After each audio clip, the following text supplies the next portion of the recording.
vocês lembram que na segunda-feira a gente falou muito e na terça-feira sobre a reforma tributária. Ao longo desta semana, o Senado, o Congresso Nacional, tanto a Câmara dos Deputados e o Senado, tem trabalhado e muito, em especial o Senado.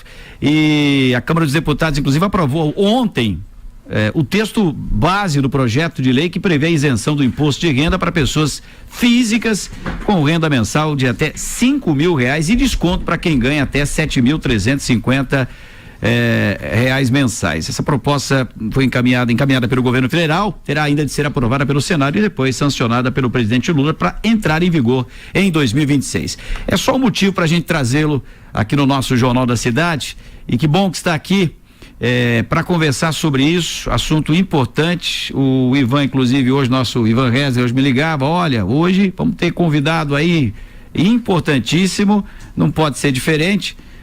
No momento que a gente vive, nesse cenário, né, de muitas incertezas que nós estamos vivendo, tudo bem que é um tema muito novo ainda, mas eu acho que até os mais entendidos ainda estão num caminho difícil de andar. Estou com o doutor Kim Augusto Zanoni, que é advogado atuante das áreas tributária, aduaneira e societária em nível administrativo e contencioso. E é do escritório, um dos escritórios mais renomados do Brasil, de Santa Catarina, que é o Silvio Silva, e com sede aqui na nossa Itapema e também, acho que no Mato Grosso também, né, doutor? Também. Que bom tê-lo aqui, boa noite, tudo bem? Fala, Tanaka, boa noite, tudo bem? Prazer estar aqui mais uma vez, obrigado pelo convite, tá bom? E hoje, num assunto que o senhor não só gosta, mas tem um trabalho muito especial aí. Doutor, vamos começar aqui. Eu queria perguntar para o senhor: a reforma tributária, ela está unificando, né, parte dos impostos sobre consumo em 2 novos tributos, né? E o senhor deve falar um pouquinho mais com a gente. Mas, enfim, o que essa reforma ela vai ser para todos nós? Por que ela está acontecendo agora? Só um resumo pra gente. Sim, vamos lá. O Tanaka, assim, a reforma tributária é uma outra lei, né? Uma outra coisa diferente disso que foi aprovado hoje. Mas então só isso é importante deixar claro para quem está ouvindo, que a reforma tributária é uma coisa e a reforma agora do imposto de renda é como se fosse um segundo passo da reforma tributária, né? E a reforma tributária, no que diz respeito aos tributos sobre o consumo, né? Que é o ICMS, o IPI, PIS, COFINS e o ISS, ela já é uma reforma que já está aprovada há mais de 2 anos aí pelo Congresso. Ela está em fase de regulamentação, ela vai passar, assim, nós vamos passar por 7 anos agora de transição, né? 7 anos. Cada ano vai mudar um pouquinho a regra, assim, para o impacto ser menor para o mercado e basicamente isso vai acontecer dessa forma porque ela foi feita, né, ela foi vendida para a sociedade como um projeto para simplificar a tributação do brasileiro, mas na prática o que aconteceu foi exatamente o contrário. Ela será mais um fator complicador aí da vida de todo mundo aí de todo empresário, de todo mundo que mexe com contabilidade, com fiscal. E não veio para baratear a conta, e pelo contrário, ela veio para aumentar a conta para todo mundo, né, no que diz respeito ao consumo. Então, a reforma tributária, ela basicamente, em tese, ela elimina 5 impostos, troca eles por 2, mas não reduz nada no que diz respeito à complexidade de apuração. Ela em muitos aspectos, ela dificulta, né, a apuração dos impostos. Ela está, né, ou pelo menos daquilo que foi aprovado até hoje, porque tem muitas leis que ainda muitas regulamentações que ainda estão por surgir, né, mas pelo menos naquilo que já foi publicado e já foi deliberado, ela complica a vida das pessoas, ela vai dificultar a vida das pessoas. Vai dificultar muito. Vai dificultar e vai aumentar o preço, vai tornar mais caro no consumo. E quando você fala em tributação sobre o consumo, justamente, ela é a tributação lá no produto na ponta, né? Então vai encarecer as coisas para todo mundo, principalmente os setores de serviços, tá? Que vão ter uma margem, assim, uma tributação, ela vai ter um salto bem grande aí com a entrada em vigor da reforma. Então, basicamente,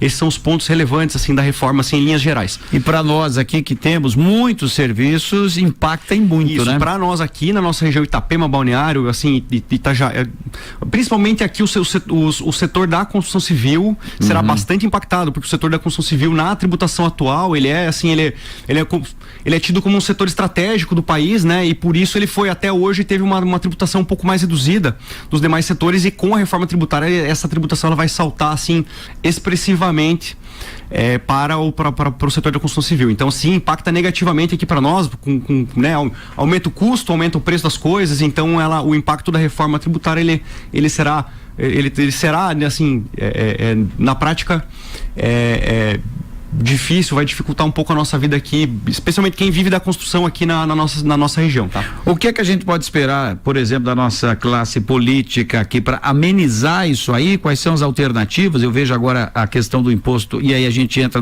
naquilo que eu abri o programa aqui falando, que é em relação aos R$5.000, a isenção do imposto de renda. Isso pode ajudar ou não, doutor? Antes de falar do imposto de renda, ainda é bem pertinente essa pergunta que você fez, Tanaka, porque assim, o que pode ser feito para minimizar esse impacto? E eu digo assim que é evidente que dentro de um planejamento tributário bem feito, bem assim, vão existir muitas portas para que se possa mitigar esse impacto. Então, assim, com um trabalho de um estudo societário muito bem feito, assim, é possível mitigar o impacto, sim, tanto da questão da reforma, como agora da tributação dos dividendos. Depois a gente entra nesse assunto. Mas a reforma tributária, ela também, ela limitou muito a autonomia dos municípios e dos estados em conceder benefícios, por assim dizer. Limitou e, assim, ó, muito. Acabou completamente com a possibilidade dos estados darem benefício fiscal do ICMS. E neste ponto, Santa Catarina também será prejudicado, porque Santa Catarina é um dos estados que mais usa, né, dessa estratégia de dar incentivo fiscal para trazer investimento, para trazer as empresas de fora, né? Nós tivemos um grande boom. Itajaí é um exemplo disso, né? O crescimento de Itajaí nos últimos 20 anos é um exemplo disso, né? Do setor do comércio exterior que foi muito impulsionado pelos benefícios fiscais e será atingido diretamente pela reforma tributária. Então, Santa Catarina foi um dos alvos aí que será prejudicado pela reforma também nesse aspecto. E para mitigar isso a nível, né, isso vamos falando a nível macro, né? A nível micro, sim, aí cada empresa, cada empresário tem que fazer o seu dever de casa de buscar se organizar da melhor forma para viabilizar a continuidade dos negócios aí com a entrada em vigor da reforma. E a hora é essa, né? E a hora, claro, de fazer todo o planejamento, ela é antes, né? Antes de entrar em vigor. Agora, no que diz respeito ao imposto de renda que você mencionou, né? Agora, não mais um imposto sobre o consumo, e sim um imposto sobre a renda. Nós tivemos duas... Assim, nós estamos na iminência de ter duas mudanças bem importantes que foram objeto de uma decisão agora, né? Na madrugada de ontem, a Câmara dos Deputados aprovou um projeto de lei. O Senado já aprovou um projeto de lei bem parecido na semana passada também. Sim. Então agora, assim, nós estamos numa fase em que o governo está discutindo uma mini reforma da tributação sobre a renda. E basicamente, são dois pontos, assim, basicamente... centrais. Primeiro é aumentar a faixa de isenção, que é evidentemente uma medida muito nobre que vai ajudar muitas pessoas com uma renda mais baixa, né, a pagar menos impostos, né? Então, assim, quem é funcionário, CLT, servidor público, vai ter um impacto já direto na folha de pagamento. A partir de janeiro vai pagar menos imposto, vai ter menos desconto, né? A partir de janeiro. E a contrapartida disso, né? E aí, claro, o governo vende dessa forma, né? Então, ele diz, olha, vamos tributar menos quem ganha menos e mais quem ganha mais. E aí, como contrapartida ao aumento da faixa de isenção do imposto de renda, que não era corrigida há 31 anos, né? Isso é 30 anos sem correção na tabela de imposto de renda. É bom falar sobre isso, né? 30 anos sem ou seja, né, as pessoas estavam, ao não corrigir a tabela de imposto de renda, as pessoas vão, naturalmente, isso gera um aumento da carga tributária de maneira indireta, porque a inflação, ao aumentar o preço, aumentar as rendas, ela na verdade vai incluindo debaixo da tributação as pessoas que as pessoas vão entrando na faixa de tributação automaticamente quando você não corrige a tabela. E agora essa correção, ela vem supostamente para corrigir isso, mas existe uma contrapartida, né, que o governo vende, ele vende isso, né? Olha, nós vamos cobrar menos de quem ganha menos, cobrar mais de quem ganha mais, e que é a taxação dos dividendos, né? Então, esse projeto de lei, ele aumenta a faixa de isenção, mas ele também inaugura a taxação de dividendos no Brasil. Tem que buscar essa isenção aí, vai ter que buscar do outro lado, né, Dudu? Não acho que essa é a matemática que estão fazendo. Isso, ou pelo menos como é vendido. Isso é como é vendido, na verdade, porque é evidente que as contas públicas não é só um cálculo simplista, olha, vamos tirar aqui um pouco do imposto de renda, aumentar para quem ganha mais, né? Mas tem que fazer o dever da casa, claro, também. Primeiro, o empresário, quando está distribuindo lucro, ele já pagou, assim, um horror de tributos na operação, para dar lucro. Antes de dar lucro, já pagou um horror paga o PIS e COFINS sobre o faturamento, paga imposto de renda CSLL sobre o lucro. Antes de vender. Paga o IPI sobre a venda do mercadoria, paga o ICMS sobre a venda da mercadoria, paga assim, o INSS, assim, o INSS empregado, o INSS empregador, sabe? É uma carga tão absurda. E aí, antes de ter lucro, antes do cara ter lucro, e aí agora, depois de ter lucro, vai pagar mais ainda um adicional, né? E isso vendido para as pessoas como a taxação dos entre aspas, super ricos, né? Então isso, só que eu acho que você, assim, quando se fala em contas públicas, não pode pensar só, sabe, fazer essa matemática de um jeito simples, tô tirando aqui, aumentando um pouco aqui, porque na prática não é exatamente isso.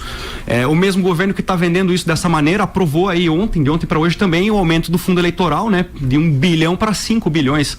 Então, assim, eu também penso que está na hora de começar a pensar nos cortes, né? E não só em tirar das pessoas, e sim cortar um pouquinho na carne do próprio governo, de otimizar os gastos públicos, né? De melhorar aonde está gastando, porque não é só tirar das pessoas. Então isso, né? Esse é um assunto bem sensível. É evidente que o aumento da faixa de isenção é extremamente nobre, é uma coisa que o brasileiro estava precisando há muito tempo, né? O governo já devia ter feito isso. Mas fazer isso dando a rasteira pela outra ponta não é exatamente o correto, e esse assunto gerou muita indignação aqui no setor, né, entre os empresários aqui da nossa região hoje, até assim, esse é um assunto bem foi o assunto hoje, né? Isso. 6 horas e 51 minutinhos. Nós estamos com o doutor Kim aqui falando sobre reforma tributária, dos últimos acontecimentos aí no Congresso Nacional, uma delas a isenção aí, quem ganha até R$5.000, né? Que foi votada ontem, madrugada de hoje também, e que está repercutindo muito. O Ivan sempre tem falado aqui ao longo dos últimos meses, para as pessoas se prepararem, né? Porque com a reforma tributária, em que pese, será escalonada, né? Anos e anos e anos ali, mas o momento de se preparar é agora, não é, doutor? Principalmente as empresas aí, porque eu estava vendo os efeitos, por exemplo, das holdings aí. Vai ter efeito nas holdings também? Vai ter feito nas holdings, vai ter feito, assim, os principais setores atingidos pela reforma, nas alíquotas dos tributos de consumo, serão setores como serviços, né, e construção civil, né, então que vão ter os maiores aumentos, né, de carga. E aí, então, nesses setores, assim, para a população em geral, pode esperar aumento de preço geral por uma consequência direta da imposição de impostos novos. Então, essa é a consequência para os próximos anos, a consequência prática da reforma dos impostos sobre consumo aqui no Brasil. Essa é a questão. No dia a dia dessas mudanças, já que a gente está falando aí da reforma, haverá mais transparência dos preços, por exemplo? Eu estava conversando ontem com um contador, ele falou que essa possibilidade lá na frente, você já na hora que for pagar o teu produto, ele já vai ser descontado direto. Como é que é, doutor? Olha, isso é uma possibilidade, mas a reforma tributária, na forma como ela foi aplicada pelo Congresso, é muito diferente do IVA também, né? Quem vai para a Europa, quem vai para os Estados Unidos, assim, que já conhece, já está mais habituado, né? Você pega o produto na prateleira, custa R$10, né? Aí você vai pagar o imposto lá na ponta, né? Eu levo aqui, vale 10, mas aí quando passa no caixa, ele tem lá o 10%, e você paga 11. A ideia seria essa. Mas no Brasil não vai ser implantado dessa forma, e nem poderia ser, porque são tantos tributos, um em cima do outro, calculado em cima do outro, muitas vezes é difícil até saber o quanto é a carga efetiva, é difícil até chegar nesse número, sabe? Então assim, o consumidor não vai saber exatamente na ponta, ela não veio para essa finalidade, para deixar claro, e claramente não é essa a finalidade do governo, deixar claro para as pessoas o quanto estão pagando, porque, né, se as pessoas realmente soubessem o quanto pagam de imposto naquilo que consome, vamos falar aqui de um item base, um exemplo, itens de diversão, vamos lá. Chamar, se a cerveja, por exemplo, é mais de 50%, 60%, você paga R$5 no mercado, mais a metade está indo para o governo. Então, assim, as pessoas, se elas tivessem a dimensão disso, tenho certeza que muitas coisas seriam diferentes. A própria gasolina, o combustível, gasolina é a mesma coisa, R$5 o litro é mais da metade para o governo.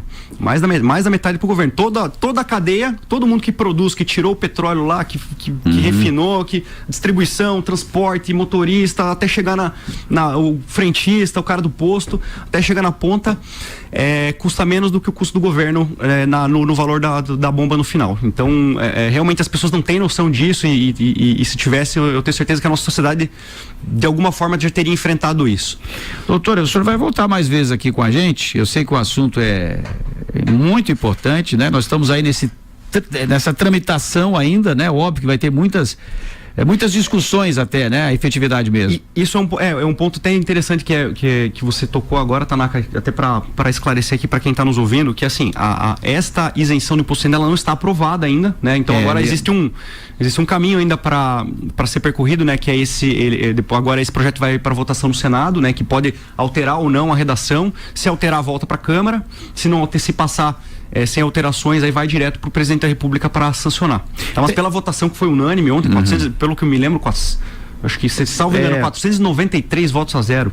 Então, assim, claramente uma medida que já está, assim, já nos bastidores já está definida, né? Então, a tendência é que ela passe da forma como está mesmo. Eu vi até um movimento, acho que do PL, eu acho, dos outros partidos, querendo que a isenção fosse a 10 mil, mas a partir de 2027, aí com cortes nos gastos do governo e tal, mas acho que não passou, né? Não sei se... Não passou, né? Isso, passou 5 mil reais, 10 mil reais seria muito melhor. Muito melhor, né? Mas não passou. Doutor, obrigado pela sua participação. Vai voltar aqui com a gente, não vai? Vou voltar sim.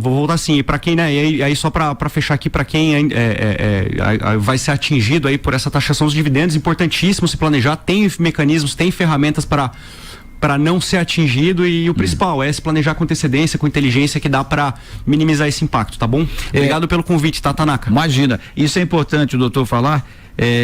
Tem mecanismos, né? A lei mesmo, ela deixa essa possibilidade. Agora você tem que procurar alguém que entenda, né? Não dá para se aventurar, né? No imposto de renda mesmo, as questões tributárias aí não é fácil. Exatamente.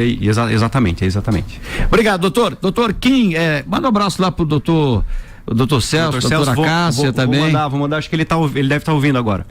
Falei para ele que eu estava aqui agora. Então tá certo. Doutor Celso, doutora Cássia também, toda a equipe lá do Silvio Silva, né? Que tá com a gente aqui. Obrigado pela sintonia e pela disponibilidade da sua presença aqui hoje. Obrigado, Tanaka. Um abraço.